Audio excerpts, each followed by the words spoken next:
That's just for our DSTV audience only, but the rest of us can stay with us here. Mark.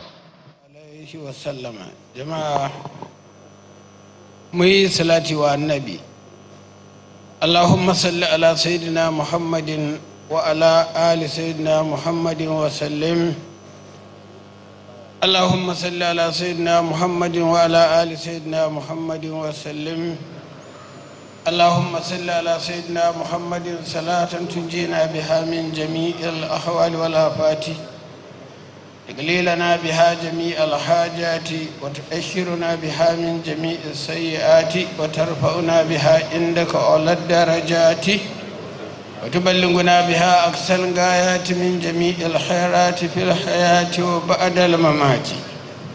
Ubangiji Allah muna godiya gare ka da ka tara mu a nan jiya ka kuma mai da kowa gida lafiya. Muna roƙonka kamar yadda ka tara mu yau, Allah ya sa mu samu alherin wannan rana, mu samu yi wannan taro lafiya, mu gama lafiya. Ka kuma arzuta mu dukkan alherin da ke ciki, ka kare mu daga dukkan sharrin da ke ciki.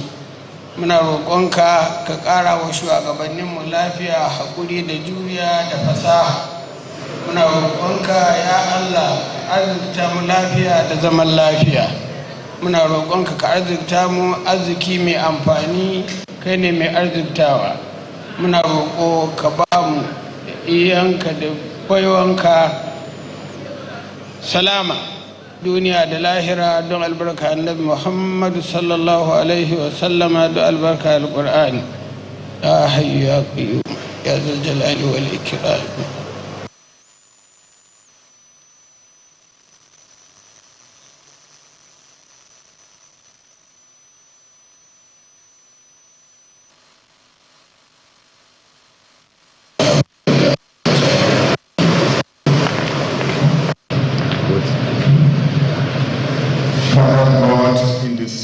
Spirit of prayer, we are coming before thy throne of grace this morning, thanking you for the sound sleep and good rest, thanking you for another opportunity for us to come before you this morning so that we will continue with the second session of this summit. It is our earnest prayer and heart desire that, Lord, you are going to guide, direct, and give us the right roadmap by which we can follow so that we can tap all the blessings that you have prepared for Bauchi State and Nigeria as a whole. We thank you for the good leaders that we have who have vision that we can pipe in so that all that we are passing through as a challenge, God Almighty will navigate through and will move to a greater height. It is our prayer, Lord Jesus, that you will bless Bauchi State. You will continue to grant us more peace so that we can tap all the blessings therein. It is our prayer also that God will give us the wisdom on how to tap from the opportunities that we have so that we can also launch into both the national and global economy. May this summit be a blessing to all of us. Thank you, Heavenly Father. In Jesus' name we pray. Amen.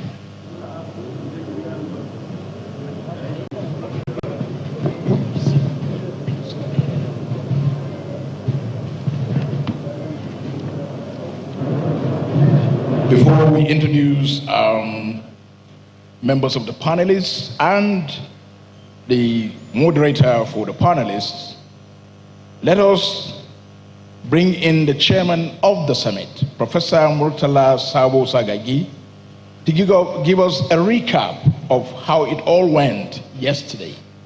Please put your hands together for Professor Murtala Sabo Sagagi with a recap of day one.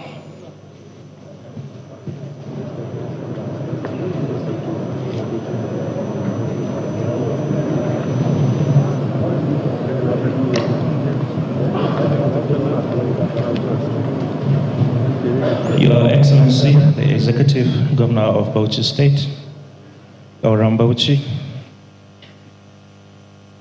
all the invited guests from within and outside this country, good morning. We had a fantastic day yesterday, and I'm not going to over-exaggerate because all of us, we have been here. But for the benefit of some of those who have joined us today, and also for the purpose of joining what we are going to do today with what we have done tomorrow, I'm going to give a very, very brief recap of yesterday. First of all, why are we here? We're here to celebrate Bauchi State on the launching of this magnificent edifice, and that was done yesterday very early in the morning. And this place, which is of international standard, as the name implies, International Conference Center, was commissioned by the former president, Olusegun Obasanjo, GCFR. After that commissioning of this edifice, we rushed into this hall to commence the main business of the week, and that is Bauchi Economic and Investment Summit. For many places, they only have investment summits. But for Bauchi, we said it's economic and investments. First, Bauchi is interested in the inclusive economic growth of the state first. So the investment is a vehicle, is one of the vehicles of the economic transformation. So the two are going together. And that's what really answered one of the questions raised by His Eminence the Sultan of Sokoto yesterday. His Excellency the Governor has already noted that, and that's why we have this vision. And looking at the purpose of the summit, which is to expose our investment opportunities. And I must confess, yesterday, we thought, based on the studies we have conducted in this state, that we know most of this potential. It was yesterday we realized that we still have more work to do because there are so many potentials which we have just been exposed to yesterday. So SSG, the Secretariat, will still be very active so that we can update. Number two, we have to sell those investment opportunities to willing investors, and we are not going to sell the opportunities that we know when you come you're going to struggle. And that's why we are promoting those investments that are investment ready, as we have done yesterday. And one of the purpose of this summit is the follow-up, and I'm glad at least the former president and the Sultan of Sokoto have already raised that. That is what happens after this summit. And it's already, when you look at the concept note of this summit, you're going to see about 60% of the activities of this summit will happen from tomorrow. So there are going to be a lot, and there's no time for me to go over them. Strictly going by the agenda yesterday, after the housekeeping, after the prayers, we watched video, which that video, I'm sure is uploaded on the website. If it's not, we are going to upload it in the website of the summit so that everybody from everywhere in the world will see first what Bauchi is. Because you have to understand the environment, the people, the culture, the predisposition, and the exposure, and the hospitality. That's the first thing that will attract you, and then the opportunities. So that video really has done a great job yesterday. We received goodwill messages from public sector representatives, especially those who have visited from Abuja, and those from Bauchi State, our royal fathers, the members of the diplomatic community, and investors and financiers. And then After that, we received a remark by the father of the day, His Eminence Muhammad Saad Abubakar, the Sultan of Sokoto. And he raised three important things which we have already noted is going to be part of our communique. First, sustainability. Don't start a summit if you know you cannot sustain it. Hosting a summit is very expensive. For you to justify that investment, you must sustain the promise, realization of that summit. Number two, whatever we are going to do, it has to be people-oriented. We have to think of people.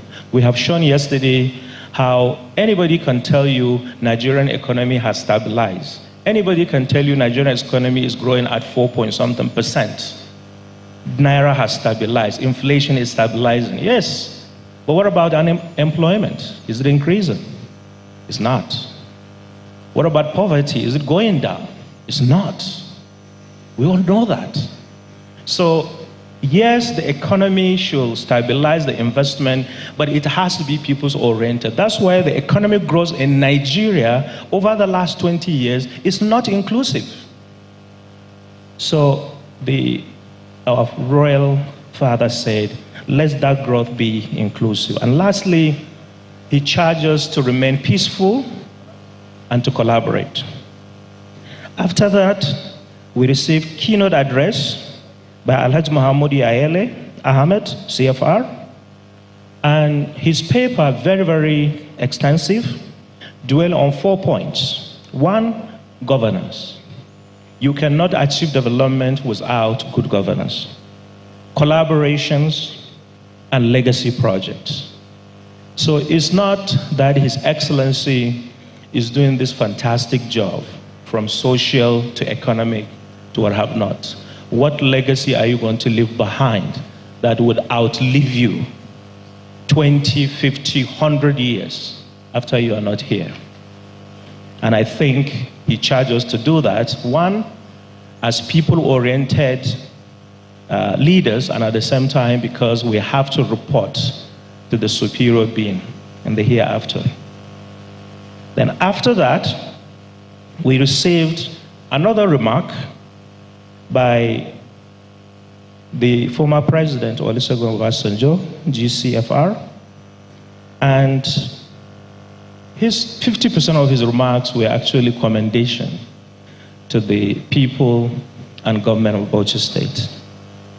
And he warned us, he re-echoed what the Sultan said about government-led, He brought another perspective, entirely different, which is government-led development. That in countries like ours, it's very difficult to leave everything to the private sector.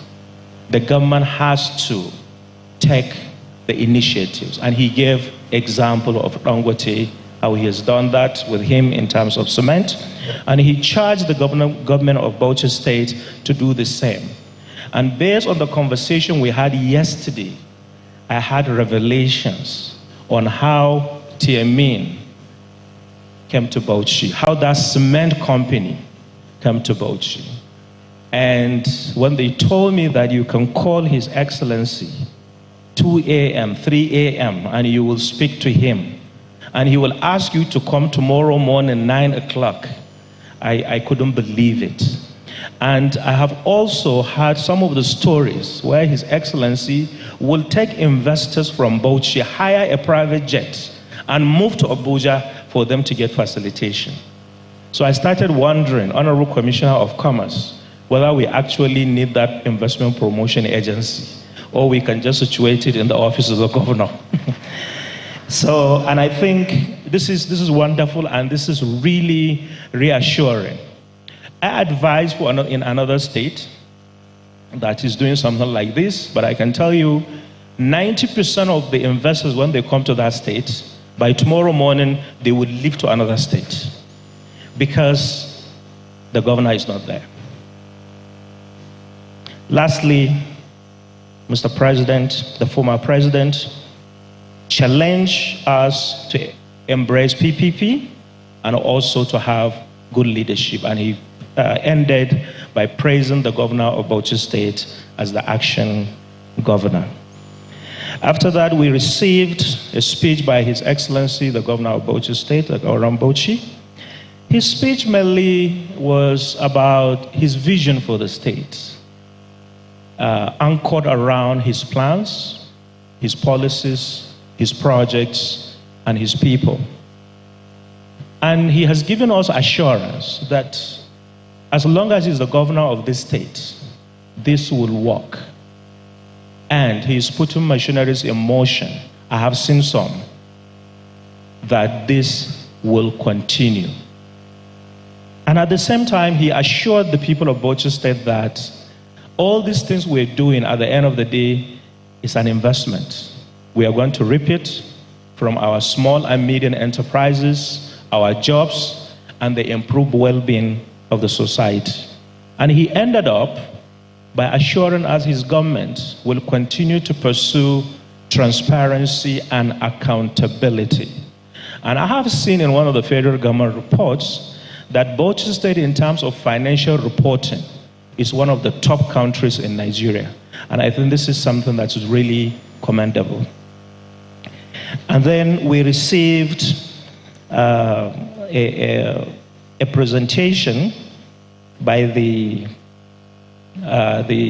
Vice President of the Federal Republic of Nigeria, and his presentation focused on three important areas. One, he highlighted the effort of the federal government to stabilize the economy, which I've already mentioned it. If you know what this present government inherited from the last administration, you will know that the president and the vice president, the job they're doing you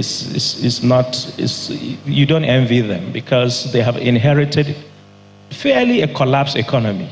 And if Nigerians knew what Nigerian economy was by the middle of 2023, if we know it internally and externally, if that information is available to the public, by now, we cannot talk about recovery of this economy by now. But thank God we were able to at least get where we are, even though still we are not yet out of the wood, and we still have to continue to do more in terms of people-oriented policy. And he has also mentioned the federal government's unwavering support to the government of Bauchi State. And he ended by also emphasizing that Bauchi is blessed with a performing governor. So at the end of the day, ladies and gentlemen, these were the general conversation. I'm not trying to repeat what everybody has said, but we had some takeaways, and about 5, which is going to form a key aspect of our communique. First is to emphasize post-summit activities. 2, to focus on high potential value chain, especially rice, tourism, mining, and livestock. That's what we heard yesterday, but today we are going to even hear more. Issues of governance cannot be taken for granted. Issues of partnership, government and private, and partnership within the private sector itself, partnership between states, partnership between states and the federal, is something that also we cannot take for granted. And lastly, ladies and gentlemen, whatever we do in terms of these transformative investments should be tied to the micro, small, and medium enterprises in Bauchi State, so that we can create jobs and economic opportunities for the people of Bauchi State. So ladies and gentlemen, this is the major highlight of what transpired yesterday, and we look forward to a fruitful deliberations today. Thank you so much.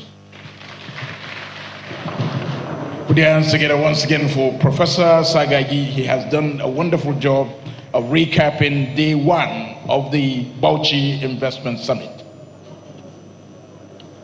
Before we introduce the panelists on agricultural sector, I have been directed to call on some of our sponsors for this summit to come and have just 2 minutes of some encouraging statements from them.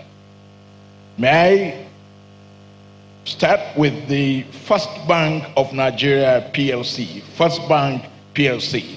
You will recall the First Bank Managing Director and his Executive Director were here throughout with us yesterday.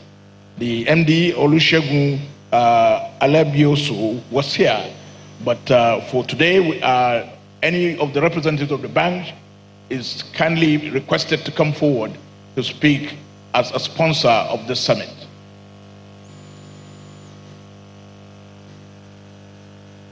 All right. If the First Bank rep is not here, we'll move to the second sponsor, Tiami Farms Limited. Tiami Farms Limited is one of the leading farms, and I'm told the largest farm now in the Federal Republic of Nigeria. May I call on the Managing Director of Tiami Farms, Alhaji Aminu Ahmed, to come forward and speak on behalf of the farm.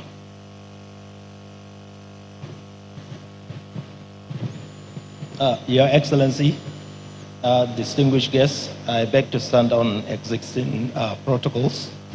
I'm standing in for the CEO of Tiamin and the Group Managing Director. My name is Muhammad Inwa. Tiamin Farm came to Bauchi just in the twilight of His Excellency's government. And when we came to Bauchi, we didn't make any contact. But after setting up, started constructing the rice mill, His Excellency made it a point of duty to make contact with the CEO. And he queried him, why are you coming to Bauchi to invest this huge amount of money without reaching out to the government? After that, to cut the long story short, His Excellency allocated 10,000 hectares of land to our company, because he said this investment requires government backing. Believe you me, we didn't reach out to His Excellency. His Excellency reached out to us. So in a nutshell, what I'm trying to say is, any investor that is here, and even those that are not here present, you should know you can always count on His Excellency's support, and he will walk that extra mile to work with you towards realizing the potentials and achieving your investment comes to reality. Tiamin has come a long way in Bauchi, and in every inch of the way, he has always been supportive. So for investors that are here, new to Bauchi, on behalf of the local investors, I will say Tiamin, I will say Bauchi state government, or Bauchi state rather, is a safe haven for investors. So long as His Excellency is here. And yesterday he made a commitment which made us very glad. He said that support is being institutionalized, so that even after his after his government, what he's doing will be an institution that his predecessor must continue on. So thank you, Your Excellency, for this kind of assurance and this kind of support. For Tiamin, we have invested so much. We are into rice milling. We are also into cultivation. And we are open to partner with incoming investors. We have a lot. We offer mechanized agricultural services. We also have an in-grower scheme and also an outgrower scheme, helping the local communities. Now, what we brought to Bauchi in terms of agriculture, the video you are just seeing. Now, some of these guys, as we talk, are in other states doing exactly what this guy is doing. So we are already exporting the know-how. Yesterday, one of the, I think, panelists talked about making Bauchi a hub for mining technicians. What we are doing in Tiamin right now, we are doing that. We are teaching them mechanized services such that they can go to other places. And the local community is benefiting a lot. If only we had the time, from this clip, there are testimonies of locals who, when we came to Gamawa, they were not into dry season farming. But now there's a lot of dry season farming activity along that axis. So we've done a lot, and yes, we need partnerships, and we're open to that. And we look forward to partnering with all the investors. And once again, as a company that has benefited from the support of His Excellency, we assure you of His Excellency's ever readiness to give you support and to see that your investment is a success story. Thank you very much. Thank you, Excellency. Please put your hands together again for Alhaji Mohammed Ino, I beg your pardon, Managing Director, Tiamin Farms. The representative of First Bank PLC is here. All right, we'll move to KK Kingdom Group. KK Kingdom Group. Representative of KK Kingdom Group. All right. Then let's have the representative of Emerging Africa. Emerging Africa. Emerging Africa. Thank you. Please put your hands together for him. We want you to introduce yourself, your title, and then you speak. Thank you. Your Excellency, my name is Mahmoud Shuaib Kasandubu, the Deputy Group Executive Officer of Emerging Africa. I'm standing here this morning on behalf of our Group Chief Executive Officer in person of Dr. Toyin Folashade Sani. She was here yesterday for the opening session of this summit, but she had to return back to Abuja for medical reasons. She sent her apology. I'm standing here to identify ourselves with the state, Bauchi State. Emerging Africa is an impact-focused investment group with a diverse portfolio. The company was established in January 2018 as an African banking and financial services group committed to advancing the growth of African business and communities through environment, social, governance, and solutions, leveraging on talent, innovations, and growth. We create values for stakeholders through a combination of direct equity investment in our subsidiary companies, ranging from trusteeship, investment banking, asset management, capacity building, by arranging and facilitating debt and equity capital financing for our corporate and institutions and clients. Our subsidiary operates in various ways. We are largely in sector agnostic. However, our debt and equity investment currently cut across sustainable development goals. As an investment company with a device, informations, and capitalization.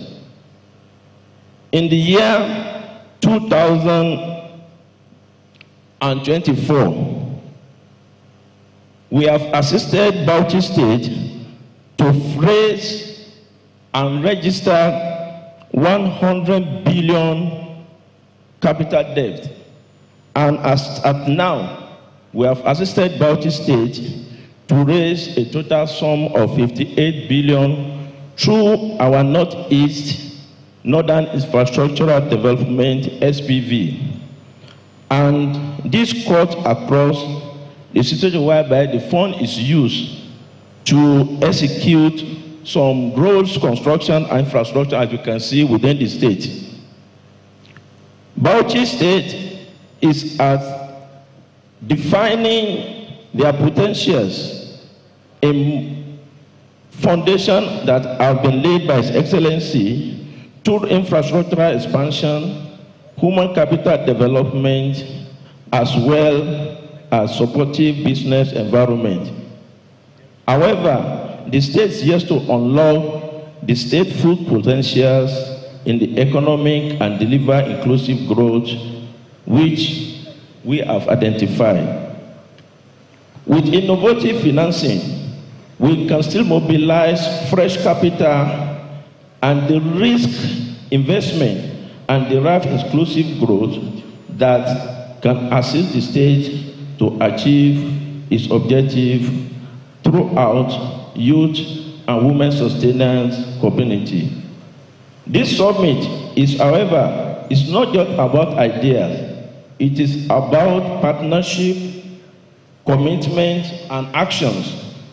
We believe together we can unlock capital and build a very good Bauchi state where every citizen can share in the benefit of the group.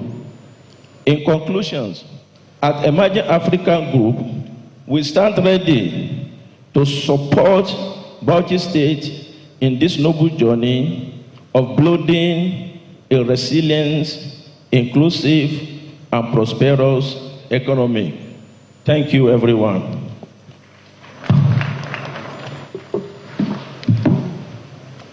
Thank you. You're welcome. Please put your hands together again for the representative of Emerging Africa. Next is representative of Access Bank. Access Bank PLC. Access Bank PLC. If Access Bank is not here, then Wema Bank. Wema Bank. Wema Bank. Then let's move to the next. Green Bricks and Tech Limited. Green Bricks and Tech Limited. Green Bricks and Tech Limited. All right. Well, with that, we round off our statements and commitments from our sponsors. Please put your hands together for all these sponsors. Some of them were indeed here yesterday, and we could not accommodate this very slot. We appreciate them, and we now move to introduce this very important panel discussion: agricultural sector investments, dynamics, and opportunities. Please put your hands together for the moderator of the panel, in person of Dr. Usman Bugaji. As he comes, he holds a Master of Science degree in African Studies and a PhD in History. Dr. Usman Bugaji is a Nigerian politician from Katsina State. He represented Jibia Kaita Federal Constituency at the National Assembly and under the platform of the People's Democratic Party from 2003 to 2007. He also served as a special advisor political to former Vice President Atiku Abubakar. Please put your hands together for him. For the panelists, we have the following. Dr. Ilyasu Aliyu Gital, Honorable Commissioner for Agriculture, Bauchi State. Please put your hands together for Dr. Ilyasu Aliyu Gital. We also have Alhaji Mohammed Abubakar, Chairman Umza Farms, Nigeria Limited. Umza Farms, Nigeria Limited. Umza Farms, Nigeria Limited.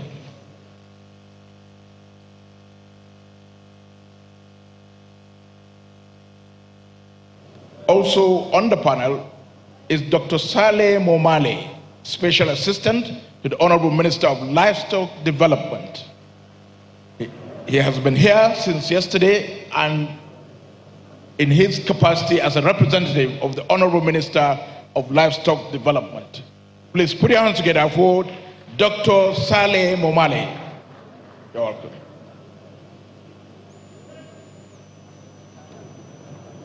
Also on the panel is Ambassador Shuaibu Ahmed.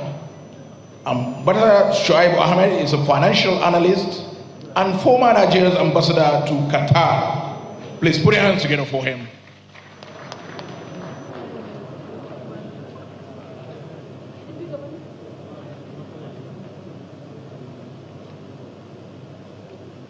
The fifth panelist is Alhaji Aminu Ahmed, Group Managing Director of Tiami Farms.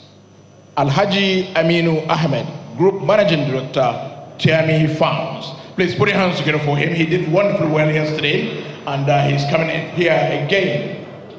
Thank you. And I hand over to the moderator, Dr. Usman Bugaji, who will take us through the panel. First, of course, will be introduction by the various panelists, and the discussion will start. Thank you, sir. How much?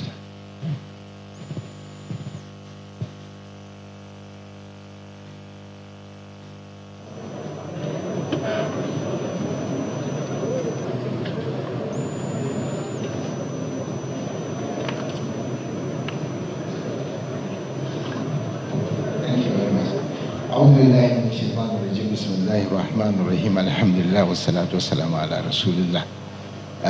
Your Excellency, very distinguished ladies and gentlemen, we don't have much time, so we have done sufficient protocols. I think we can prioritize the work itself. I'm so glad with the panelists. These are people I know who are very deep in agriculture. They've been very wisely selected. And the Minister for Livestock has sent a representative that is for the last 25 years or so that I've known him has been in the field. So these are really top of the range people, and they're very practical too. So my suggestion is that I will try to set the context, a broader context, and then each one of them will take turns to speak to some of the issues I may raise, or issues I may not have raised, but that you, from the practices that you have been engaged, you might want to raise them. The whole idea of this is essentially to address the broader issues that touch on investment, so that both the public sector and the private sector can be stimulated to address some of those obstacles that might be still, putting or slowing down the process of investment. Now, let me start. I studied history, as some of you might know. I graduated in pharmacy 50 years ago, 1975. My junior colleague is there, the chair of the PDP. And I ended up doing a PhD in intellectual history.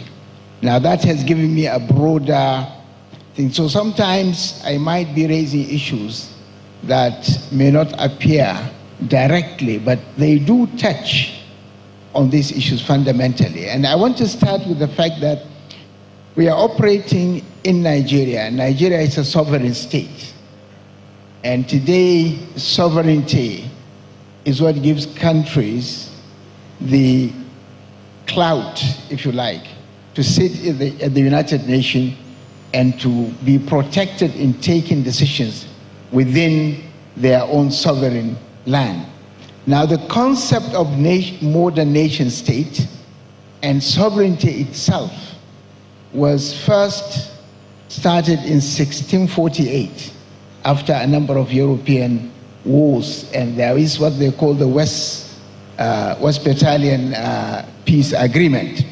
Why I'm saying this is because scholars of sovereignty have concluded that what is critical for a country to become sovereign are three main factors. One, a hold on the territory itself, the ability to defend your territory. Secondly, food security. And thirdly, guarantee of medical supplies. So we are touching on a fundamental issue of sovereignty, food security, production of food in agriculture. It's important in the context of the projections of population. And some of you are already aware that by United Nations projections, in the next 5 years, Nigeria is going to be about 300 million. And in the next 25 years, which is 2050, Nigeria is expected to be about 425 million, which will make it the third largest country after India and China.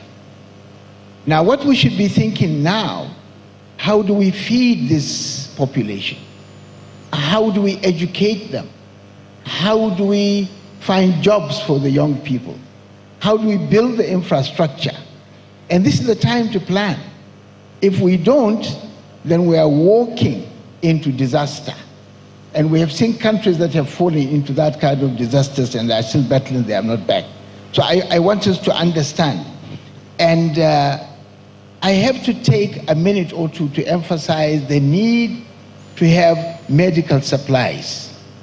As far as I know, Bauchi State or any of the states of the Northeast does not have any pharmaceutical industry. And Bauchi is the population of Portugal. It's about the population of Greece, Hungary, and Austria. Can we imagine Portugal without a single pharmaceutical industry? Can you imagine any of these countries? So how do we, survive? According to NAFDAC, over 70% of the drugs we consume are imported from outside. And some of us know that they are imported from societies that are not ethical. And only God knows what we consume. We have no quality control units in our hospitals. So I want to say that this is an area of investment that I want His Excellency to also consider. If you put the northeastern states together, you are actually having a country the size of Ukraine in terms of population, the size of Romania in terms of population. In terms of size, you are more than together the size of UK, United Kingdom. And imagine all this population and size, you have not a single pharmaceutical industry. You are relying on drugs being brought from outside, clearly from non-ethical societies, and we have no quality control in the hospitals that guarantee that the medicines that come are actually genuine and you can feed your population. So this is a very important aspect that I hope subsequently Professor Sagagi and the Secretary to the government will take it up subsequently. But it's very important to do that. Now, it's important also to know, and I'll make it very quick, countries have never become wealthy through revenue. This is something we that has gone into our head in Nigeria. We have oil, we have minerals, and therefore we'll be wealthy. No, you can only be wealthy through production. If you do not process the natural resources that you have, you will not be wealthy. It's production that brings about wealth. The agri sector is the largest employment of labor. And what is interesting is that the arable land in Bauchi, if you read the scan, barely 40% of the arable land is what is under cultivation at the moment. We have nearly 60% of arable land that is not even cultivated at all. More than that, the yield per hectare in most of what we produce, and the experts are here, is below the African average and way below the global average. So we need to start thinking of how do we boost our production. We need to start addressing issues of post-harvest losses. And here I want to mention for note that the AU, African Union, has a particular institute which is located in Accra called FARA, Forum for Agricultural Research in Africa. They have done a lot of work in protecting harvest, in preservation. And we need to borrow these ideas. We need to take these ideas and implement them. That will boost our agriculture definitely. Some of the things that we need to emphasize, and I hope the panelists will speak to them. In agriculture, you need essentially 5 things, and that is quality seeds, agronomic best practices, mechanization, fertilizer, and of course, access to finance. These are key issues. If you're addressing agriculture, you have to touch. A more fundamental issue, which is cross-cutting, is knowledge. Everything, moves and develops by knowledge. Knowledge is key. I want to emphasize this because a lot of what we do in this country, we do not give priority to the knowledge of how things are done. And knowledge is very, very important. Permit me to stress this by relating what I find is easier for people to understand. A story is told of a man who woke up one morning, and it was a winter morning, and his boiler broke down, and there was no hot water for him. So he went through the directories, called in a plumber, who came with his tools, took a hammer, hit the boiler, and it started working, and he asked for $100. And the man said, "You can't work in here, just take a hammer and hit a place and ask for $100, that's too much." He said, "The real cost of just hitting the boiler is just $1. The $99 is knowing exactly where to hit." Now that knowledge is so important that we cannot proceed or make any progress without knowledge. Livestock is a very important factor, is a very important aspect, and I'm happy that Dr. Salem Omale is here. I would want to simply say that it's painful in the 21st century. We are taking live cattle across, to Port Harcourt, to Lagos, and to other places. We have no reason to do so. For every live cattle that you pick, you are actually, taking away jobs of about 10 young people. So if you export 10,000 live cattle, you're actually exporting, 10,000 jobs. And when we need this, job, these young people, so this is very important that we work on that quickly. 2 more points. We need an appreciation of the future. Planning is very important, but we need to be very conscious and very careful. A few months back, I raised this issue, beginning of 2024, because Professor Sagagi raised this point on creating jobs. After the devaluation of our currency, we took a quick survey and we discovered that last year, nearly 60% of the students in higher institutions could not go back to school, either because they could not pay the fees. If they pay the fees, they could not find accommodation on campus. If they did, they do not have the food to eat. And what that means, if this should continue for the next 2-3 years, what it means is that we are breeding what is called urban banditry. And those of you who may not have seen urban banditry, if you Google Sao Paulo in 20 years, 25 years ago, you will understand what is urban banditry. Elite could not drive on the streets of Sao Paulo. They have to use helicopters to their offices, helicopters to the airport. Their children, when taken to school, there has to be an armed guard in front, an armed guard behind to guard the child to be able to get to the school, and this is how they will come back. We are getting there if we do not take immediate steps to expand agriculture and livestock to absorb these young people.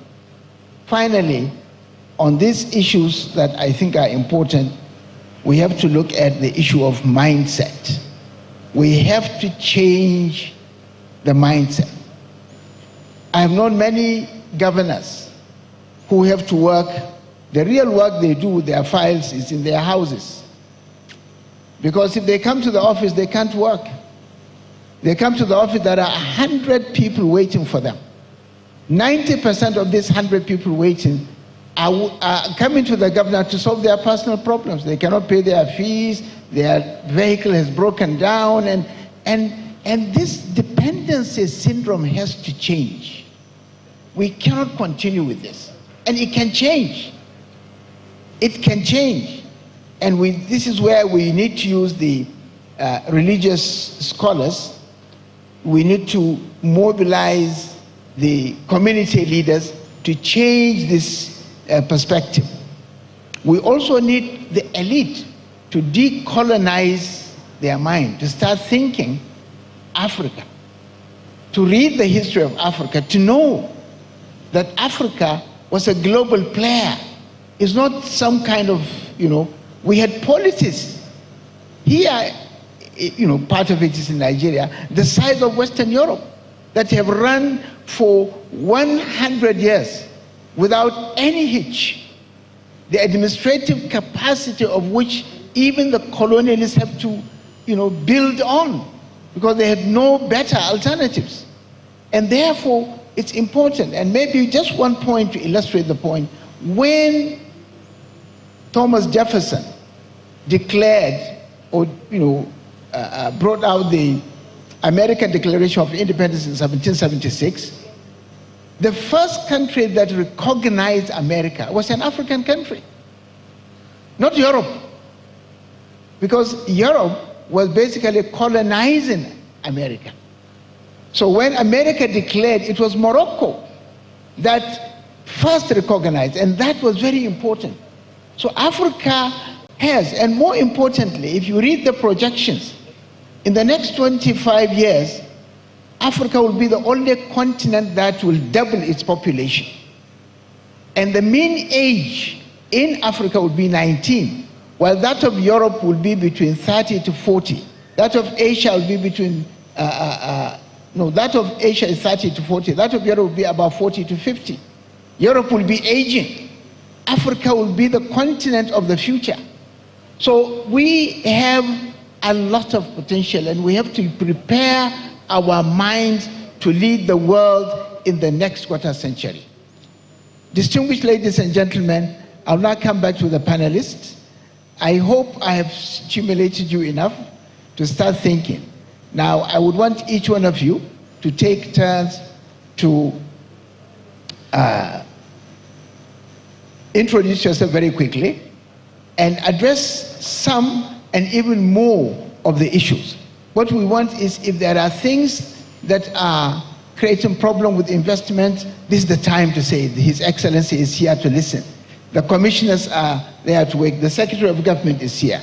If there are things that you think also, new policies that need to be done or certain things, this is the place to do it. We want to walk out of this hole satisfied that everything we require is available and the government is, fully aware of what it needs to do to, give this. This is something that I hope Bauchi is going to be a model for investment, at least in the northern part of this country, through this effort.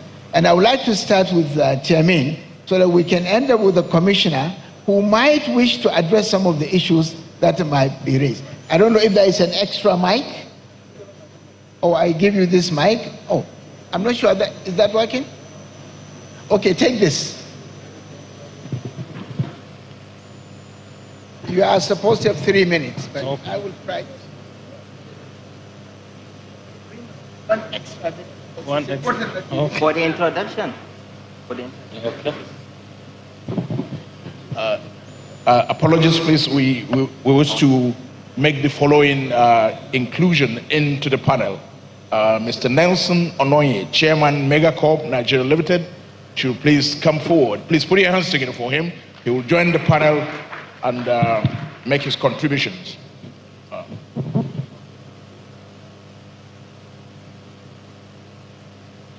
Also to join the panel is Dr. ML Esaide, global expert on livestock development.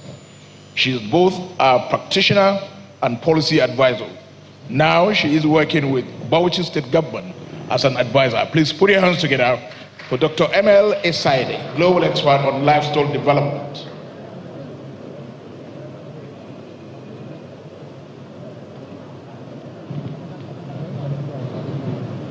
Let me now hand you over to Alhaji Aminu, GMD Tiamin Farms.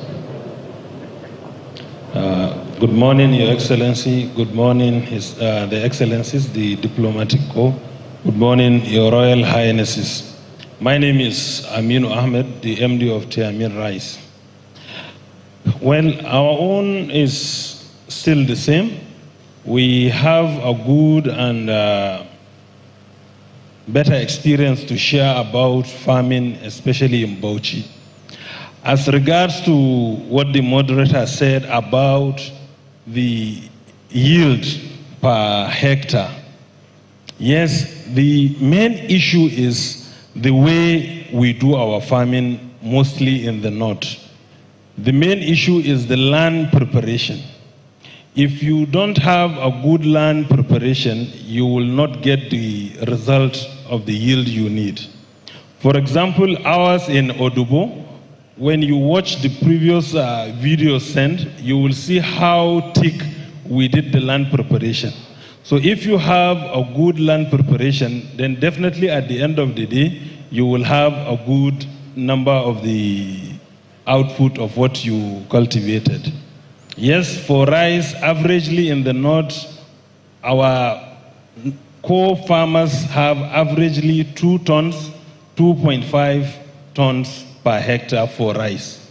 But in Odubo, due to the mechanized system of farming we do, we first have 5 tons per hectare, which the second year we got 6 tons per hectare. But the issue is so serious. It is very cost effective to get the finances to get those equipments to do the land clearing is the main challenge for our farmers. Again, it comes back to the support you are having from the host community. For our own, it's time for us to even acknowledge what the Emir of Bauchi, being the chairman of the traditional rulers, has been doing. Though our farm is outside his emirate, but he has been day and night calling, asking what challenges we have to offer his advice and solutions. That is one. And the issue of post-harvest, as we stand, His Excellency has already allocated 200 hectares for us, which we have gotten approval from the SEC for Tiamin Commodity and Exchange Market. This is what will reduce the post-harvest losses for the farmers. What Tiamin Commodity and Exchange Market means is we are going to have 3 departments there. One is the market itself. We will be aggregating what the farmers have already cultivated in different crops. We will have silo processing equipment which we will clean them and process them for international standard for any export. So for that, I think Bauchi is on track. Inshallah, we hope to start that commodity exchange work by early January, which part of the equipments are already in Bauchi. His Excellency has seen the videos and pictures of those. And even when you are opportune to go to the exhibition center, we have displayed some equipments there to show how we are moving from the main issue the moderator is talking about for that post-harvest losses and that of the land preparation. We have the levelers which are working with the GPS to make the land level. So at that time when you are doing irrigation, which is very essential, especially for the rice processing, you will have a level, equitable display of the water. So I think briefly this is what I would say about the issue of the yield and the post-harvest losses. Thank you.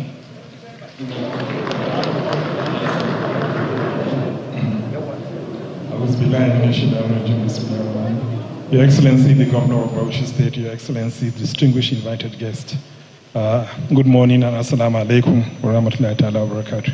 My name is Ambassador Shaibu Ahmed, a chartered accountant by profession, former commissioner in Bauchi, budget and planning, former secretary to the state government, former ambassador to the state of Qatar, and the immediate past executive secretary of the Financial Reporting Council.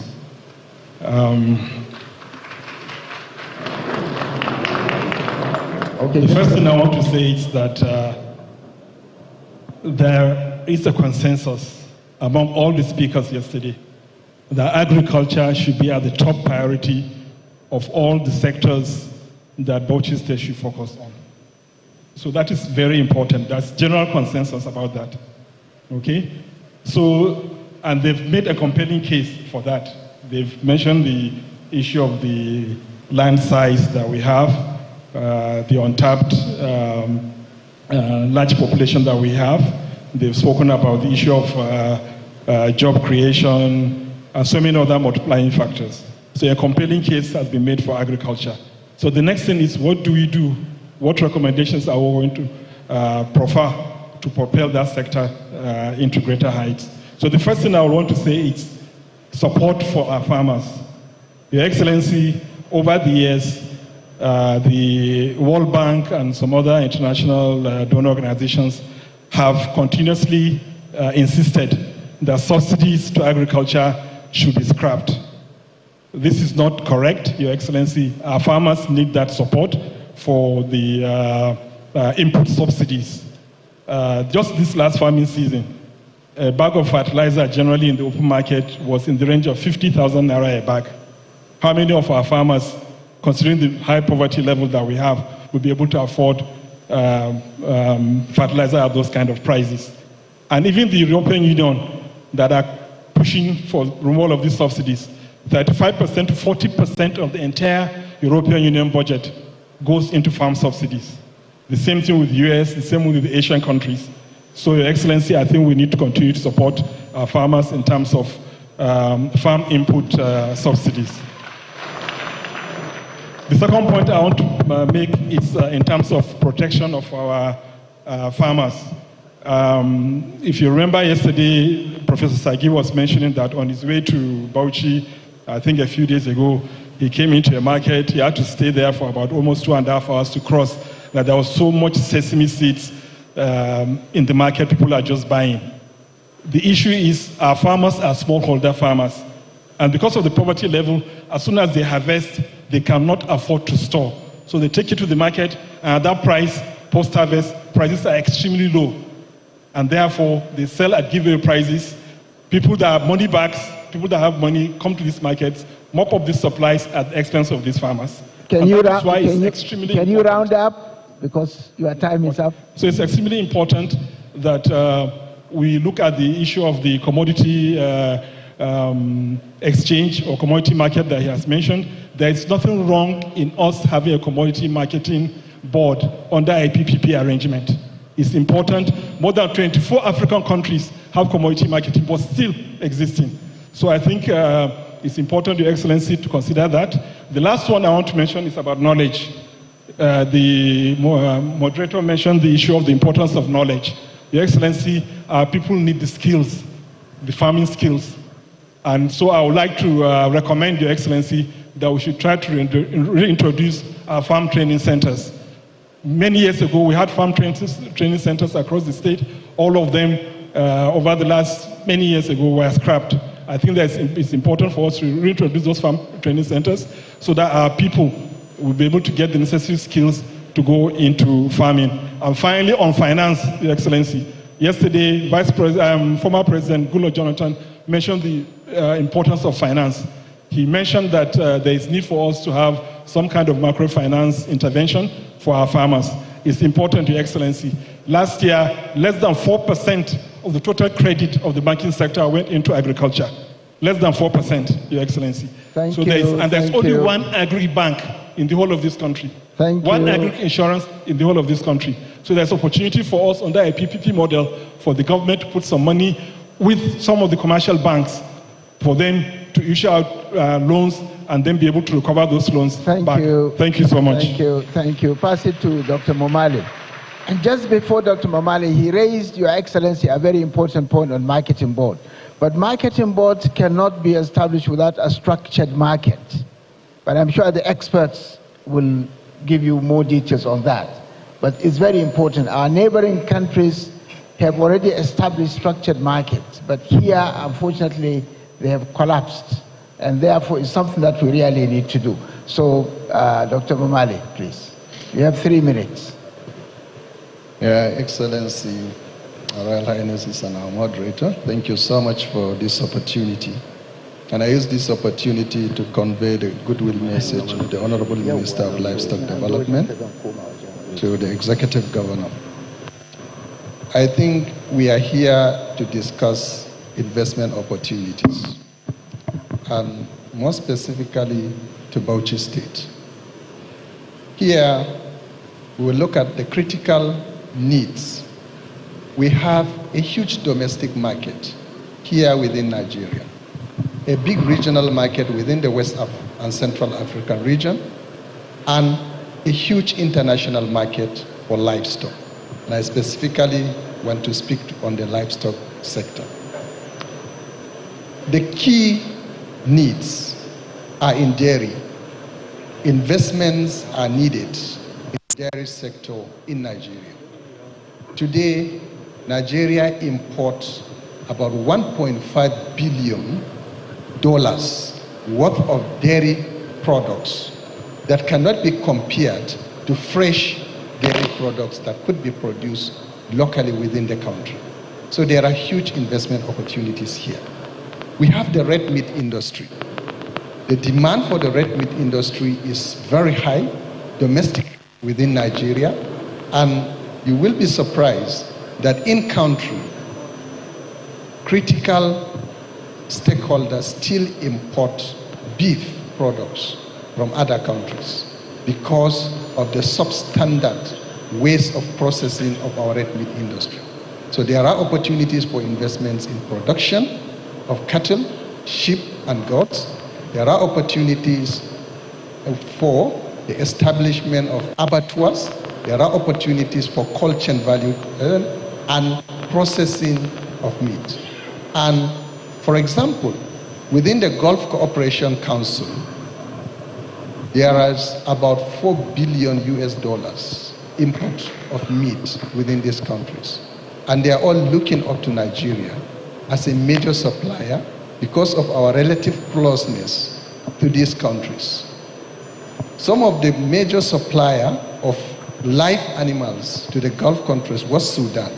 And with the current challenges in the Sudan, there are many trade missions from the Gulf countries to Nigeria requesting for live animals, especially sheep and rams, into this country. So there are investment opportunities here. In the poultry sector, there is huge national demand for egg products, huge national demand for poultry meat, and there are huge opportunities for us to invest in these sectors. In the piggeries, also, there is a huge market, domestic and within the regional West African sub-region. And many countries look up to Nigeria for this. Bauchi State has enormous potentials, okay, just to highlight that. For these, if you take, for example, the hilly mountainous areas from Toro to Das to Tafawa Balewa, these are excellent regions for the production of sheep and goats that can be of high quality standard that will meet international markets. Our lowland areas is huge need for pasture and fodder, both for domestic and international needs, and our investors can go into pasture production. And today, pasture production is just like gold. The Gulf countries within the Gulf are demanding for pasture from Nigeria, and we can go into investments in this sector to produce quality pasture and feed resources, both for our domestic animals and for the international market. And again, if you look at which the moderator just mentioned, in terms of animal drugs and bioorganics, Nigeria is still a net importer of these products. And there are huge opportunities, local and regional demand for these products. And we think that private sector investments in this country will help a lot. Here in Bauchi State, as well as at the federal level, because of the commitment of the government to unlock the potentials in the livestock sector, the federal government created the Federal Ministry of Livestock Development, and here in Bauchi State, is excellently created the Ministry of Livestock Development in Bauchi to provide the needed institutional framework to drive investments in these sectors. So we are all welcoming you to come and cooperate, and the necessary federal support will be provided to all the private sector investors that want to invest in the livestock industry. Thank you very much, Dr. Momale. Your Excellency, the livestock, I know Dr. Momale didn't have enough time, but the livestock industry or the livestock production has one of the longest value chains, from the pasture production to the meat factory and to a number of other factories. Because the interesting thing about the cow is that, after the meat, the leather, is another, the skin, creates a whole industry, the leather industry. And then you move into, the bones, the hoof, there is nothing you throw away. And every part of the cow is another industry producing another product that is needed in the world. So it's something really that we can do quite a lot. My honorable colleague, my father, you have 3 minutes. I know we would want to come back for each one of you to take 1 minute if you have got something very important that you have to say. So please, my father. Thank you, my colleague and my leader. Your Excellency, Your Royal Highnesses, gentlemen, good morning. My name is Honorable Mohammed Abubakar, and I'm the chairman of Umza Farms Nigeria Limited, one of the pioneer rice milling industry in the country, and also Umza Oil Mill, where we produce soya beans and rice bran oil. I know it's very strange to people to hear that rice has oil. I want to mention it clearly, rice has oil more than soya beans. I want to start talking about the opportunities so that people will also understand clearly about the opportunity in agriculture. You see, we have more than 200 million today people in Nigeria. And I assume that the barest minimum somebody can eat, 3 square meal in Nigeria is 600 naira. That is the barest. 200 naira for breakfast, 200 naira for lunch, and 200 naira for dinner. So if you take these statistics, multiply this 600 naira by take 200 million, Don't take 230 or 230 and 20. Take 200 million mouths in Nigeria. You are talking about, if I cannot, about 44 billion naira worth of trillion worth of transaction between the within the 360 days. For the benefit of the foreigners here, I'm talking about 35 billion US dollars. In a nutshell, we eat food worth 35 billion naira in Nigeria annually. Okay, this we come back to say, how can we harness from this $44 billion transaction in the country? The northern part of the country has the potential to produce all the food required by Nigeria, meaning that 44 billion worth of transaction, 44 billion worth of money going to our citizens, to the farmers. Go back to the GDP. How much the GDP of individual in the northern part of the country will be? Let's come back to opportunity in Bauchi State. Bauchi State has the opportunity today to produce minimum of 3 million ton of paddy, rice only, 3 million worth of maize annually, 3 million worth of millet annually. Don't talk about the beef. I was in the abattoir which was built by his the Sardauna of Sokoto, that is more than 60 years ago. For the benefit of the foreign investors, this abattoir today, more than 60 years built, it can stand the test of time today. It is here in Bauchi. The opportunity is there. A rail line was built by the foresight of these leaders from the abattoir up to the port in Nigeria. The abattoir has a capacity to slaughter more than 200 heads per day. That is of sheep. Today, my colleague here sitting down talk about the opportunity in the Arab world. I am going to talk further. A kilo of beef today in China is $10. One beef. A kilo of beef is $10. A well-fed cow, a well-fed bull that has 500 kilo will give you 63% beef, which will give you at least 3.8 million naira worth of beef.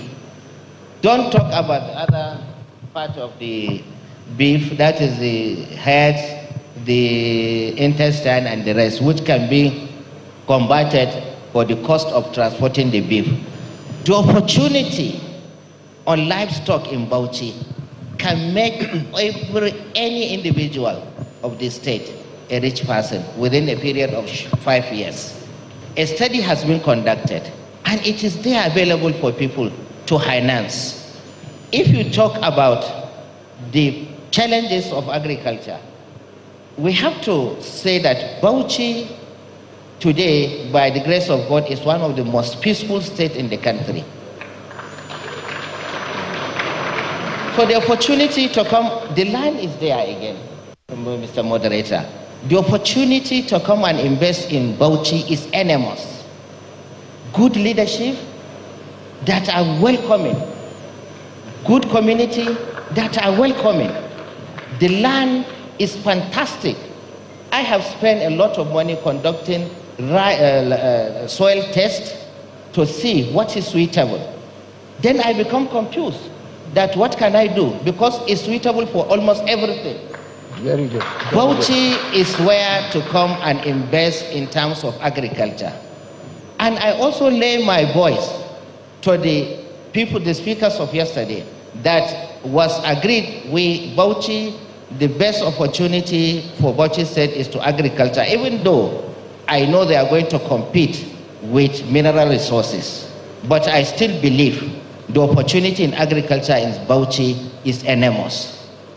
And I want to congratulate His Excellency for this vision to bring everybody together. I would like to share one episode with more especially the foreign investors. Make it quick. I will do it, sir. The welcoming government of Bauchi State is beyond what you have thought. I came to Bauchi to invest in sugar. I met His Excellency and present my opportunity, my proposal to him. Within no time, he studied it and gave me the opportunity to come and meet him in Bauchi. What am I looking for? Is the issue of land.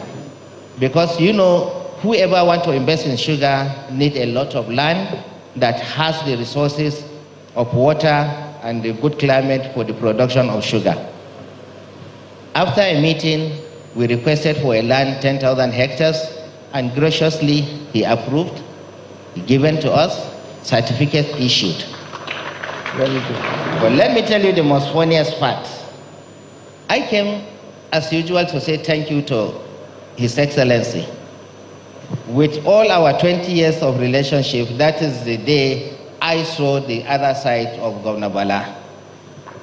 So don't try it, you know what I mean. If you have a genuine business, meet him, genuinely he's going to do it. No issue of any gratification. I will justify for this. Thank you very much. Congratulations, Your Excellency. Now we have two panelists, my friend Nelson and the lady from Tunisia. Very good. So I'm sure you'll understand. She will start and then you make your own. You have 3 minutes if you can squeeze. Thank you very much. Ahlan wa sahlan. I am Amel Sayed, and I want to say to you all that I am very pleased to be here. I have seen for the first time His Excellency in Tunisia. He comes for a big meeting there, and we have discussed about Bauchi and about the livestock here, because I am veterinary and I have worked with the Economic Ministry in Tunisia for 33 years. Why with the Economic Ministry? Because in Tunisia, this ministry is responsible to do less prices for the persons who want to buy meat. When the meat became with a big price, the ministry do importation and from the countries who produce a lot of meat, and to make the price down. So I have about this job. I have done a lot of travels wherever I have been. I have visited all the countries who produce a lot of meats, like New Zealand, Argentina, Uruguay, Brazil, and all Europe countries who produce a lot of meat to import meat. So when we have discussed with His Excellency, we have discussed about the actual situation of the livestock in Bauchi. And when I have visited all the countries who produce a lot of meat, I have never seen a country who have a special ministry of livestock. And in Brazil, in Nigeria, it's the first time that I see this. And it's a new one, but His Excellency we have discussed together to help them to put a program to produce more meat and more milk. For this, I come, His Excellency have invited me in May 2025, and I come here in the end of May. And we have done a MOU for 1 year. Just to try, he has said to me. Maybe we will continue. After I have begun the job on the end of May by visiting all the actual situation. But the actual situation is very, very, not good. So they bring me for the market of to sell animals and to buy animals, and the situation is very bad. There is a lot of animals. There is cars. There is persons who sell food of persons. There is a lot of things. No control in the entrance and no control for the to leave. And I have visited a lot of slaughterhouses. I have begun by visiting all the local governments of the South. We have done them. And we have actually visited the middle of Bauchi. And we will finish the middle and we go to the north. So after all this, we visit the slaughterhouses and we visit the farm. We have found a lot of animals. The capacity of animals in Nigeria is one of the most famous capacities with the numbers of animals. But they are not, they haven't the health. They don't eat well. Wherever we have been in the farms, I see a lot of culture. I see maize, I see a lot of culture. But I speak with the farms, I say to them, what's this? It's for the animals. They say, no, it's for human. But for the animals, you don't produce food. But to produce, I think, meat and milk and to develop this sector, I think that we need food and we need an amelioration of the genetic produce that you have. So we have discussed with His Excellency about the beginning. So the beginning is for meat and food factory.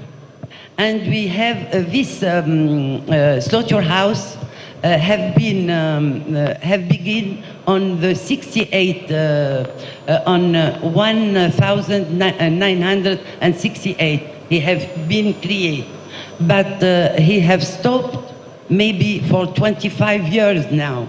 But I have done the visit and I have done a proposition for His Excellency, and he have accept immediately when I bring him the proposition.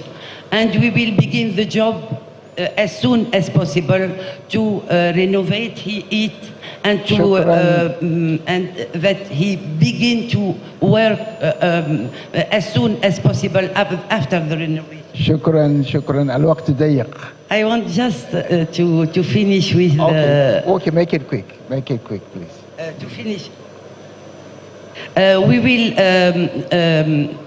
when I visit for 1 week per month Bauchi, I do a report and I do a recommendation. So with this recommendation, we have to ameliorate the situation of the agriculture producing the food that we produce for animals. For this, we have taken contact with the responsibles of the Ministry of Agriculture, and we have discussed with them about the future program of 2026. And we have been visit the University of Fetawa, Balawa, and we will create a center of insemination there. And we have visited the center who produce vaccination. And for the beginning, we will identify the animals, and at the same time, we will do vaccination at the same time. And after that, we have to do a lot of job to produce meat and milk. And thank you very much. Shukran, thank you very much. So, Nelson, it's your chance. Thank you, madam. Shukran. Your Excellency. You have 3 minutes. Those arms are 1 minute. Your Excellency. Distinguished guests. My name is Nelson Anoye, Chairman, Chief Executive Officer of Megacom. Your mic, can you push it closer?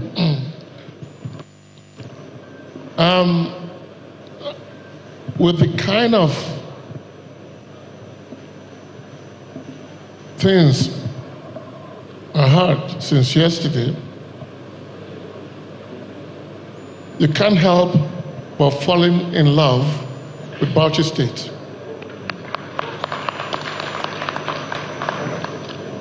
It's good I'm speaking now. I would like to assure His Excellency that the work ahead is not as difficult as it appears to be. I'm going to go back a bit in history. In this golden era of Nigeria, in the 670s, if you go to the archives in Kaduna, even in Ibadan and Lagos, most of the things we are talking right now have been done. They are legacy information. If you're talking about Bauchi now in Kaduna, they'll give you a lot of information of what they were doing in the 60s and 70s. You have VOM set up in the 50s to produce vaccines. All we need to do is begin to build up on most of them. We have the small scale and medium enterprises in the agri sector. At that time, and we also have marketing boards. But one of our panelists here suggesting that, and I think that's something that has to be looked into. There is a nexus between some of the things we had yesterday, like the availability of limestone in the state.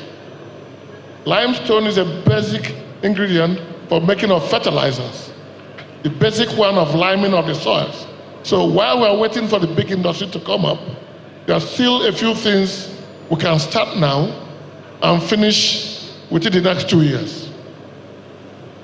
We're going to make ourselves available to advise and show how these things can be done with little minimal investment.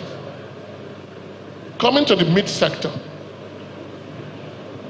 what the last speaker was saying is so correct. But we need to begin to sensitize and enforce.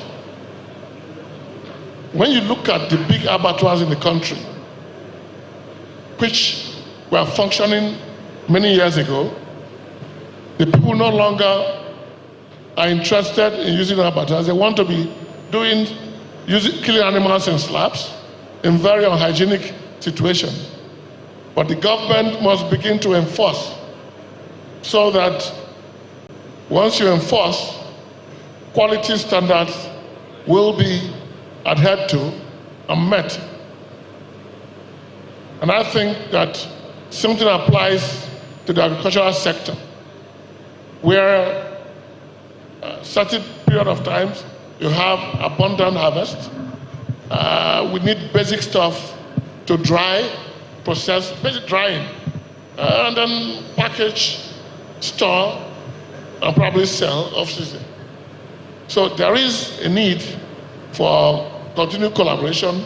There's a need for enforcement, and then a need for people to work together, not to work in silos. You have situations where people are producing, and then the only problem they have is adding value. You have situations where value addition can be affected when they're not talking to each other. So I think that we are happy to be here. I think there's a need for collaboration in data collection so that we don't repeat some of the things that have been done before, and that we know how we can segment them, do the ones we can do now and achieve results in the shortest possible time, and then leave the rest to continue after revision. Thank you very much. Thank you very much. Thank you very much.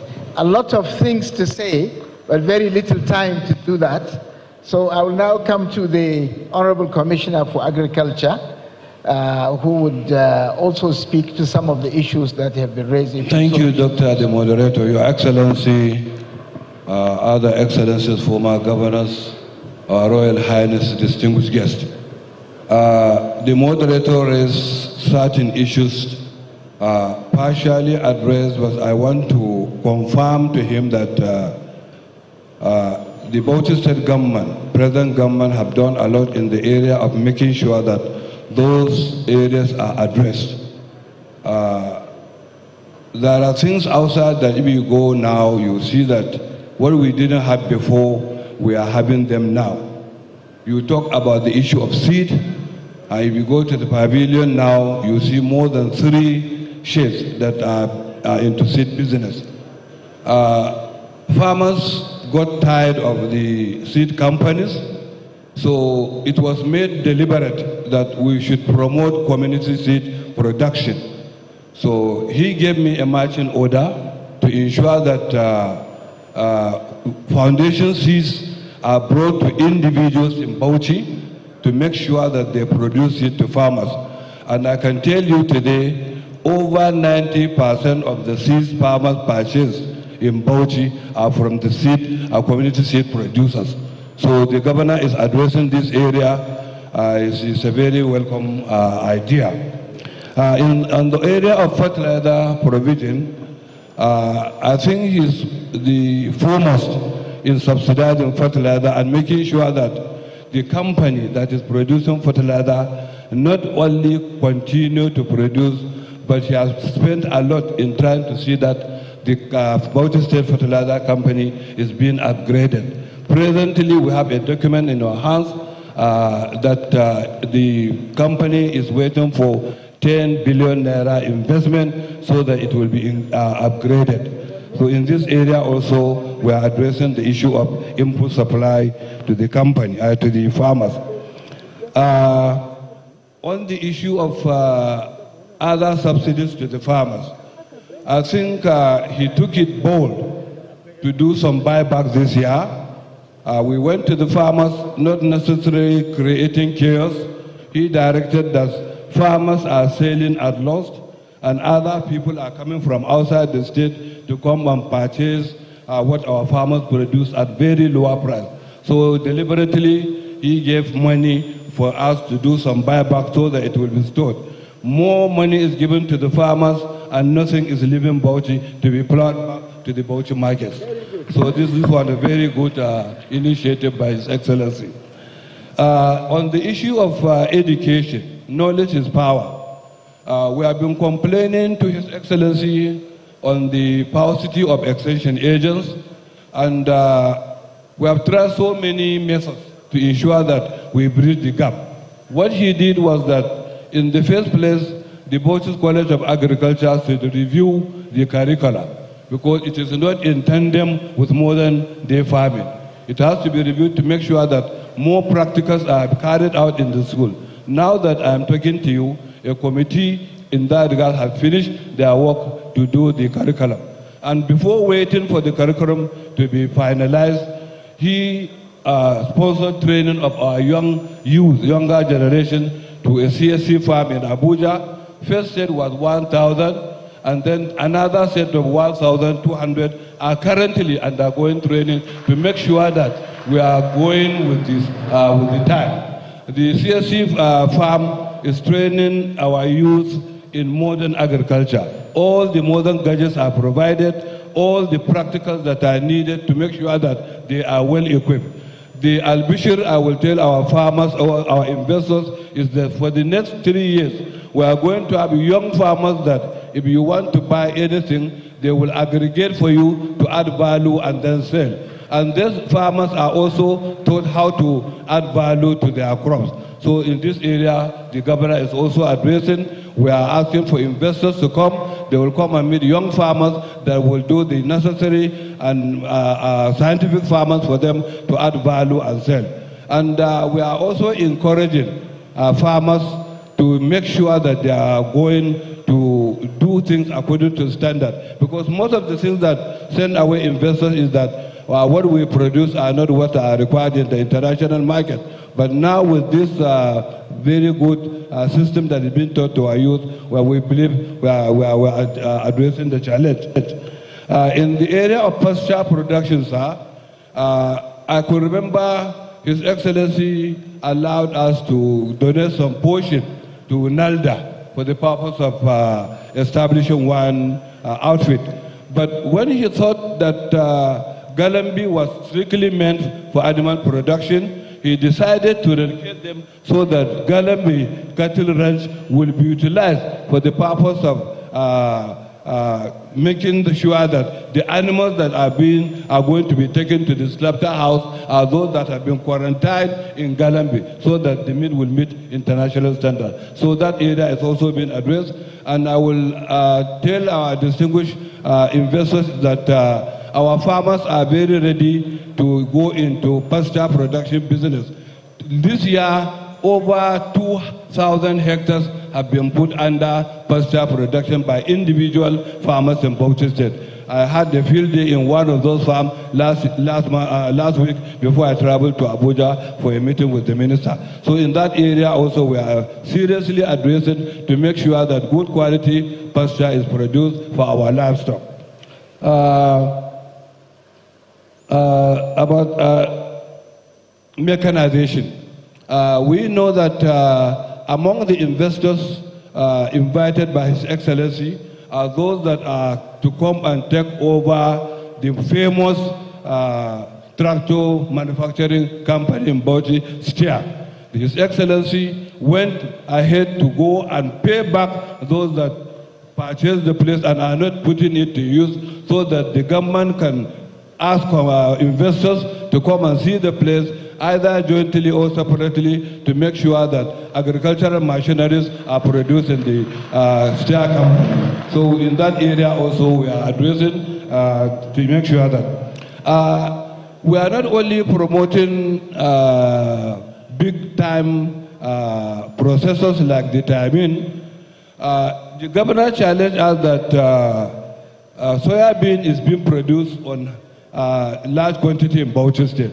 What do we do? Because the price, the importation of soybean is bringing the price of soybean unnecessarily down.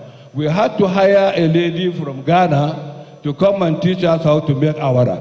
I can assure you today, the awara that is being produced inside Bauchi town alone, the quantity is more than what was produced 15 years back as soybean. I believe awara that is being produced in Bauchi today is more than 20 bags per day. If we can consume locally 20 bags per day, I believe our farmers will continue producing soybean. So that area, we are promoting local industries to make sure that our people are getting something to do and learn a living. And then one opportunity for the local and foreign investors is about carbon farming. Also last week, I attended a field day where this carbon credit, our farmers were the last to be sensitized this year, but it was a public notice that Bauchi State farmers have the highest number of hectares put under carbon farming, and then the quality of what was produced is more than is obtained in other states. That is not even where we appreciate the carbon farming. All the farming techniques are in tandem with what our farmers used to do, only with some moderation. It's about intercropping lower crops with higher crops. And that our farmers are used to soya bean and sorghum, millet and cowpea, millet and groundnut. So with that, they are increasing their yield and they are also having carbon credit. So any investor that wants to go into carbon credit farming should come to Bauchi, because it's a testimony from one of the investors. They came late, but Bauchi State is leading in carbon farming. Thank you. Thank you very much. Thank you very much. a lot of things are happening and a lot of opportunities. Now we are rounding up. If anybody wants 1 minute to say what he had wanted to say, but time will not, would you want to have? Okay, let's start this way. Just 1 minute. Just one. Just 1 minute. دقيقة واحدة. دقيقة واحدة. Okay. So I want just to explain that our program that we are doing in the agriculture and the livestock program that we are doing actually is a process to explain to all Nigeria that we have to develop milk and meat in Bauchi, and we show for all Nigeria all the program that we have, that we are doing actually. So Bauchi will have one effect of trying to push all the states in Nigeria to applicate this program, so all the states will produce same thing than Bauchi. Very good. Excellent. Thank you. Nelson? Your Excellency, gentlemen again. Data is very, very important. Data, very important. With data, you can do so much. You can innovate. And like I said earlier, some of this is already in there. You just have to put them together so people can see and begin to work on them. I am certain that in no time, Bauchi will be at the forefront and be a model that other states will begin to envy and copy. As a matter of fact, this morning, I had a call from the MD of a cement plant, not too far from here. And I told him, I said, look, something big is happening around in Bauchi. I said, is it true? Are you sure they have limestone? I said, of course. I said, of course they have limestone. But happily, he told me that was a good friend, that the plant has been taken over by a group I don't want to mention. So he has opportunity to come here and support you in trying to develop this new area. Finally, enforcement in most of the things we're talking about, whether it's beef, whether it's quality control in agriculture, the ministries must be empowered, Your Excellency, to ensure that people are following up. Thankfully, I had a discussion yesterday with your Commissioner for Agric, and I'm very impressed that he came in from within ADP, and then so he has so much to offer practically. But then it's practical stuff. Thank you very much, Your Excellency, and good luck. Thank you. Thank you, Chairman. Your Excellency, ours is not theory, it's practical. We are not hoping, it's reality. We have done it, the rice mill is there, the farm is on ground. I would like to solicit with Your Excellency if some of the invited guests will visit Bauchi here to see what is on ground, so that they will understand we are not calling on investors to come and invest in a virgin land. There are investors, local investors on ground who are doing well. So His Excellency, I will please ask your indulgence if you will instruct some of the dignitaries to visit and see what we have on ground. Thank you, sir. Thank you very much. A very good idea. Thank you. 1 minute. Oh, thank you. My own is just to appeal to all of us here, whether you're a civil servant, whether you're male or female, agriculture is the way to go. I want to encourage every one of us to go back to the farm. They've mentioned that the land is available. Out of 4.2 million hectares, only 1.8 million is being farmed right now. So please, every one of us, male or female, young or old, let's go back to the farm. And we pray that the Almighty God will continue to support His Excellency to guide our state in the right direction. Thank you. Thank you. Very good appeal. Okay, thank you very much. Your Excellency, from the discussions that just happened and the interactions, I can see 3 very quick wins where we can take practical action. First of all, in the areas of pasture and feeds production. We all know that our animals, cows, sheep and goats are seriously undernourished.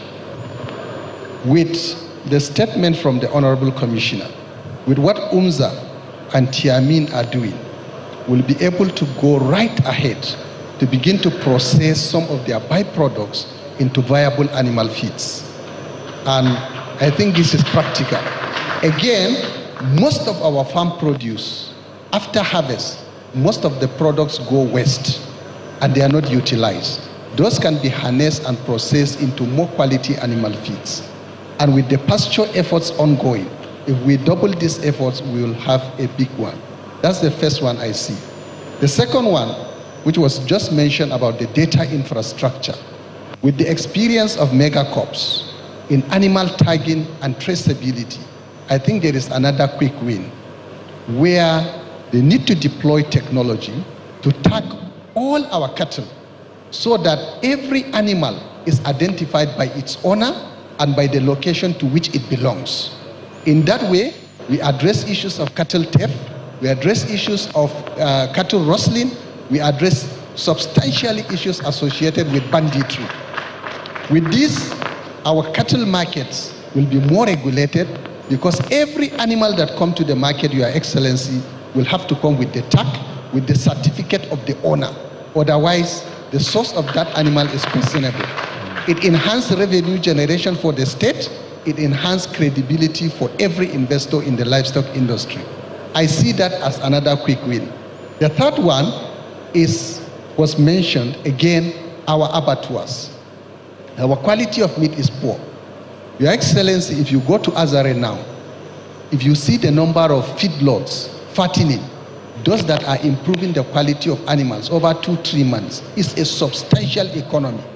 I see His Excellency, if we see what is happening in Woodhill as well, and some other parts of the state, where young people are improving the quality of our bulls, and most of them, after fattening them, very good, well-fed, well-nourished, they go to the southern markets, and they leave us eating the emaciated and unhealthy animals here. The beautiful ones goes there. So if we are able to invest in abattoirs, we build on this value chain.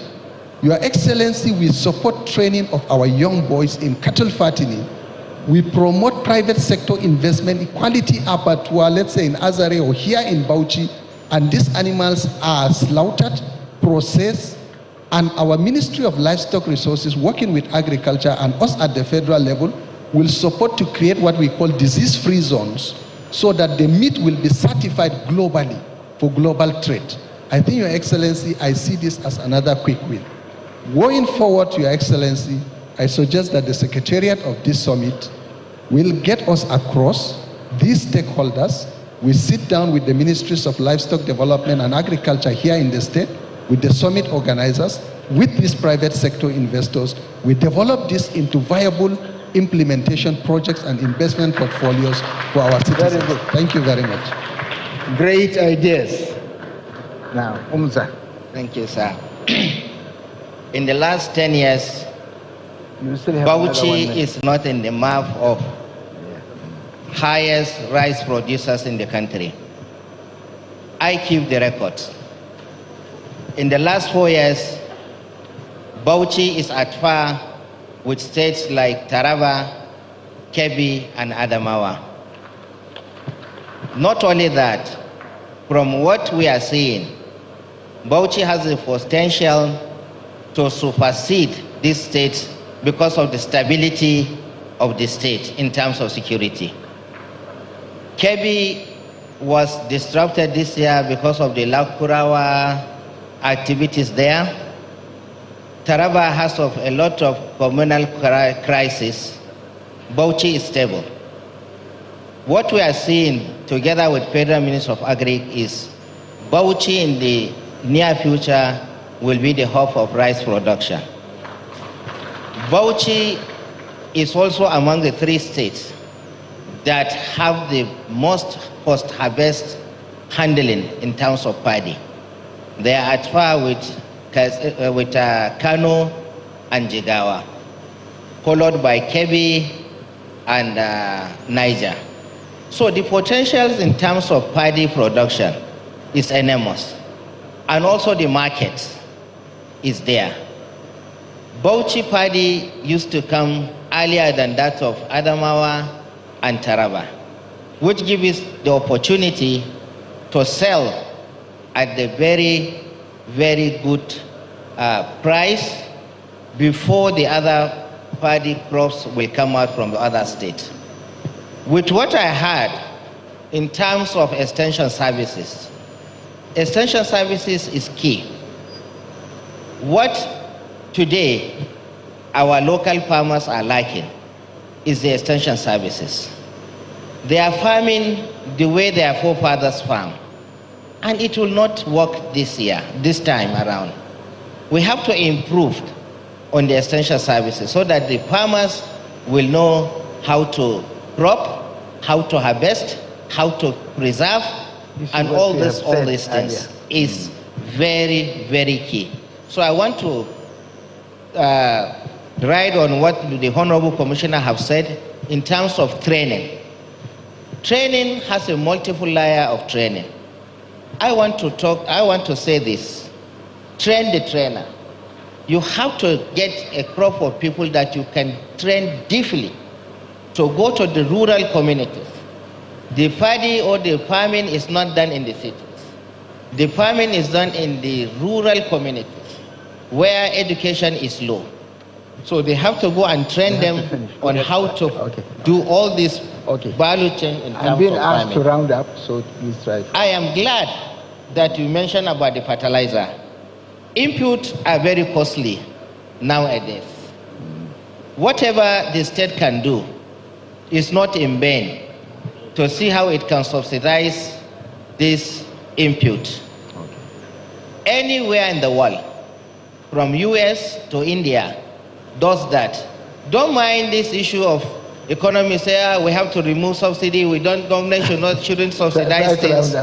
I think it's not the right way to go for our upcoming farming. Thank you very much. Thank you so much. We have 1 more minute. Minister, I want to call on investors that let them do what Tamin is doing. They have a very large farm, but they are working without growers.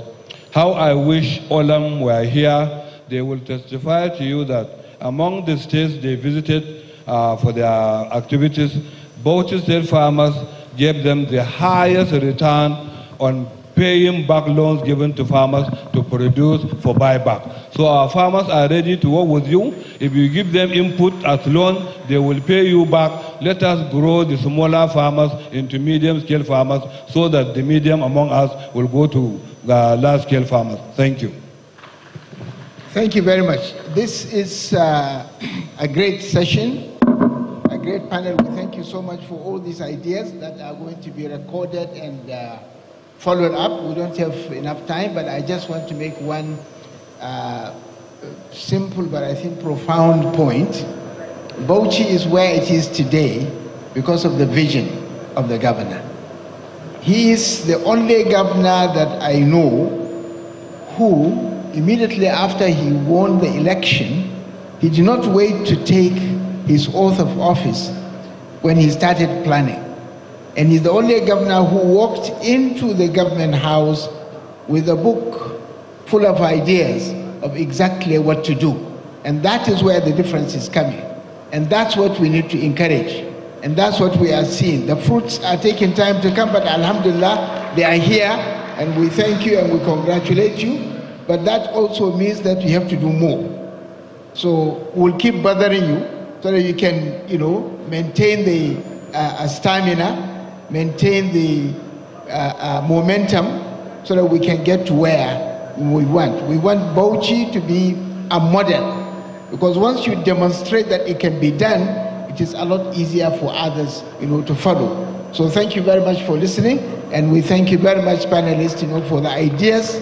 We have other ideas that you may not have had time to make, to sort of present here, kindly put them in writing, talk to the organizers, who I know you are well connected, so that we can, we can benefit from your own experiences, from your own ideas. Thank you very much, and I thank you for listening, and I hand over to the Masters of Ceremony. Thank you.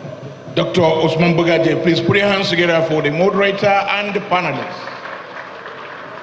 And if the cameramen and photographers are nearby, the moderator will stand along with his panelists for a photo opportunity before we introduce the next set of panelists.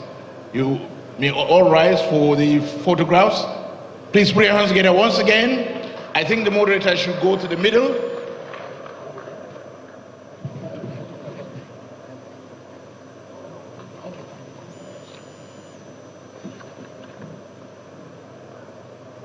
After the first set of photos, His Excellency will join the panelists.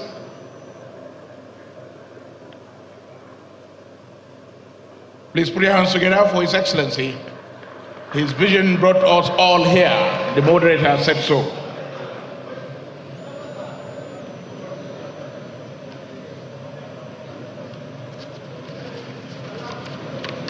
While the photograph session is going on, let me warmly welcome the Executive Governor of Kano State, here ably represented by His Excellency Comrade Aminu Abdul Salam Gwarzo, Deputy Governor, Kano State. Please put your hands together for him. We also want to appreciate and acknowledge the presence of Joe Sciences and Arco Limited. The Managing Director and CEO is also here. Please put your hands together for them. They are good supporters of this summit.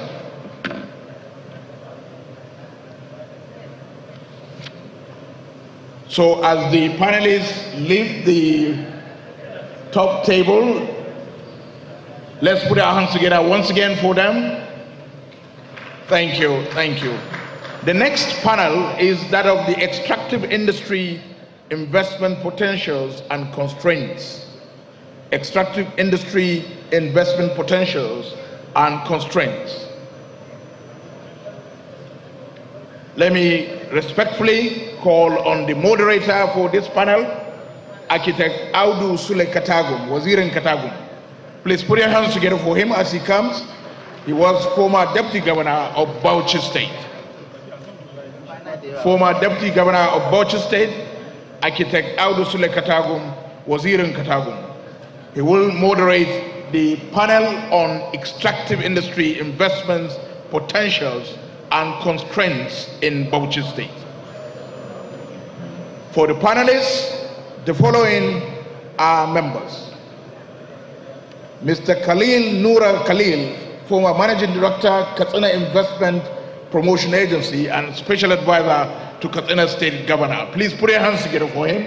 Khalil Noura Khalil.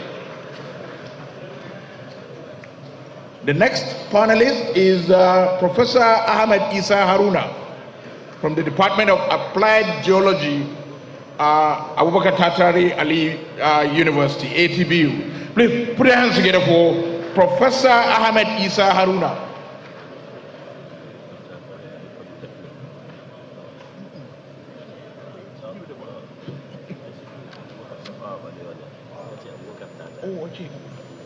Yes, it's actually Professor Ahmed Isa Haruna from ATBU Department of Applied Geology. The third panelist is Mr. Timi Familus from ACE Noises. ACE Noises. We also have Professor Isa Mohammed. Professor Isa Mohammed, please put your hands together for him. And then there is Dr. Abdurrahman Otan. Yeah. Then we have Mr. Kai Ling Chin from China. Mr. Kai Ling Chin from China. And the last but not the least, Dr. Nasru May Auduga from Abubakar Tatari Ali Polytechnic, Department of Geology.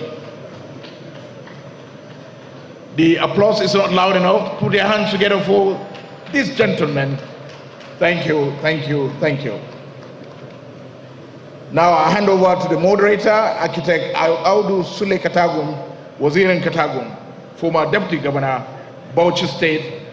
Sir, because of time constraints, I'm told to say that you need to be very wary of the time, and you will have just 5 minutes to do your introduction, and all the panelists will speak for two minutes, and then they will come back and finalize with 1 minute. Thank you very much, sir. You're welcome. Thank you, MC. Uzu billahi minash shaitanir rajim.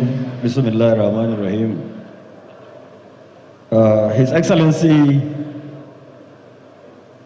the Executive Governor of Bauchi State, His Excellency, the Deputy Governor of Kano, my royal fathers, the Emir of Bauchi, Emir of Katagum, Emir of Misau, Emir of Jamare, Emir of Ningi, and Emir of Das, our former military administrators, the diplomatic corps, ladies and gentlemen. Our panel topic today is solid minerals extractive industry investment, constraints and solution. Now, the MC has given me some sort of timeline, so we must try as much as possible to adopt it. So I'll make my remarks to put us in the picture of what we are going to discuss here. Now, it is my privilege